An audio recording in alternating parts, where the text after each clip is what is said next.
بسم الله الرحمن الرحيم. واتل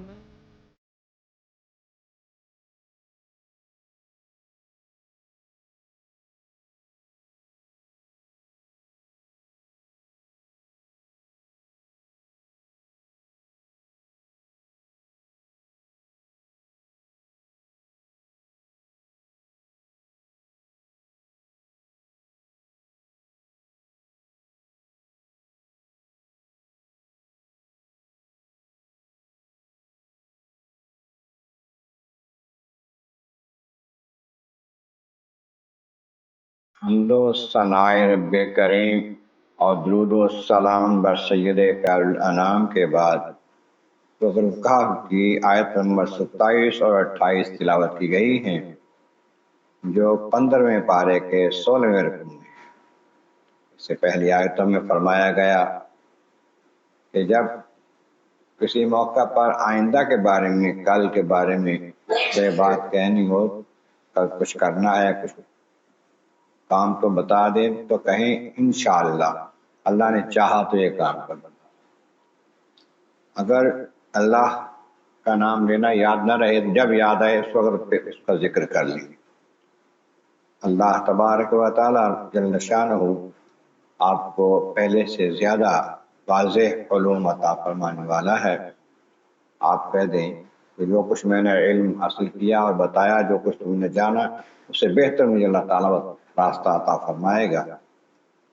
اور یہ بتا دیں کہ کہف والے جو ہیں، اصحاب کہف، وہ 300 سال رہے، اور بلکہ اس سے بھی 9 سال بڑھا لیے گئے، 309 سال۔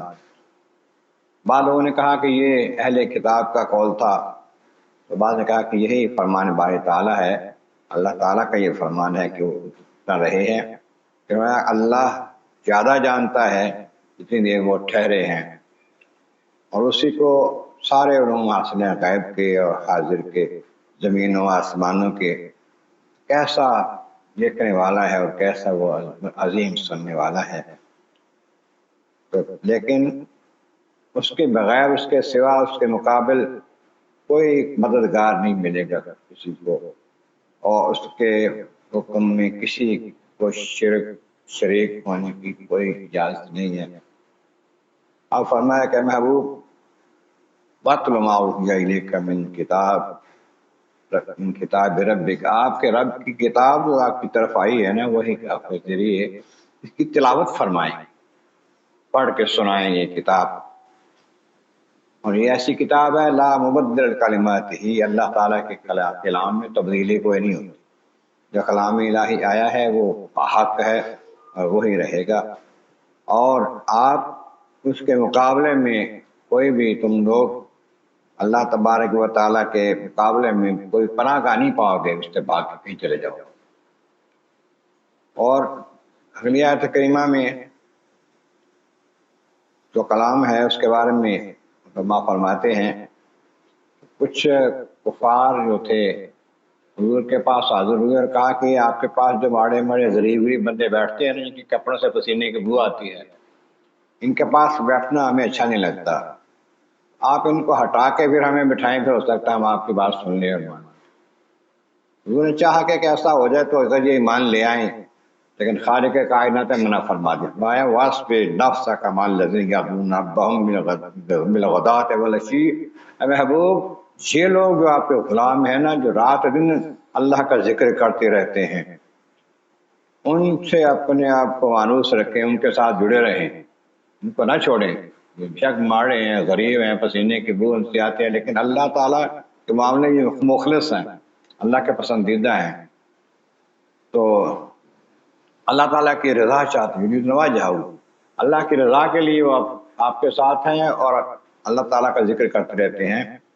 ان سے آپ اپنی آنکھوں کو نہ پھیریں، ان سے دوسرا توجہ نہ کریں۔ تو یہ زینت حیات دنیا، کہ آپ چاہتے ہیں کہ دنیا کا مال و متاع زیادہ ہو، کہ دنیا کی رونق کو زینت زیادہ ہو؟ نہیں محبوب، ولا تطع من اغفلنا قلبہ عن ذکرنا، اے محبوب جن لوگوں کو ہم نے اپنے ذکر سے غافل کر دیا ہے نا، ان کی بات نہ مانیں۔ کفار جو آپ کو کہہ رہے ہیں کہ یہ غریبوں کو پیچھے ہٹا دیں پھر آپ کی بات سنیں گے، ان کو نہ مانے، غریبوں کو اپنے ساتھ رکھیں، یہ بڑے مخلص ہیں۔ یہ جو کافر ہیں جو کہتے ہیں کہ ان کو ہٹا دیں، اور ان کے دلوں کو تو ہم نے غافل کر دیا اپنے ذکر سے، وَاتَّبَعَ هَوَاهُ، اور ان کا معاملہ یہ ہے اپنی خواہشات نفس کے پیچھے چلتے ہیں، جو ان کا نفس کہتا ہے وہ کرتے ہیں، ہمارے کہنے پہ تو نہیں چلتے وہ، لیکن وَكَانَ أَمْرُهُ فُرُطًا، ان کا معاملہ جو ہے وہ حد سے گزر گیا۔ تو اس واسطے ان کی بات نہیں ماننی۔ اگر وہ آپ کے ان غلاموں کے ساتھ آ کے بیٹھتے ہیں تو ٹھیک ہے، آ جائیں، آپ دعوت حق دیں ان کو، لیکن یہ بات نہیں ماننی کہ یہ غریبوں کو ہٹا دو تو پھر ہم آپ کے پاس آئیں۔ کہ غریب جو ہیں وہ تو قوم کا ایک سرمایہ ہیں ملت اسلامیہ کا، غریبوں سے ہی دین جو ہے بڑھتا ہے اور پھیلتا ہے، پھولتا ہے، یہی خدمت دین کرتے ہیں، یہی خلوص کے ساتھ عمل کرتے ہیں دین پر۔ اللہ تبارک و تعالیٰ کی بارگاہ عالم عزت مولا کریم، محبوب کریم کا صدقہ قرآن کریم کا فہم اور اعمال صالح نصیب فرما۔ وآخر دعوانا الحمد للہ رب العالمین۔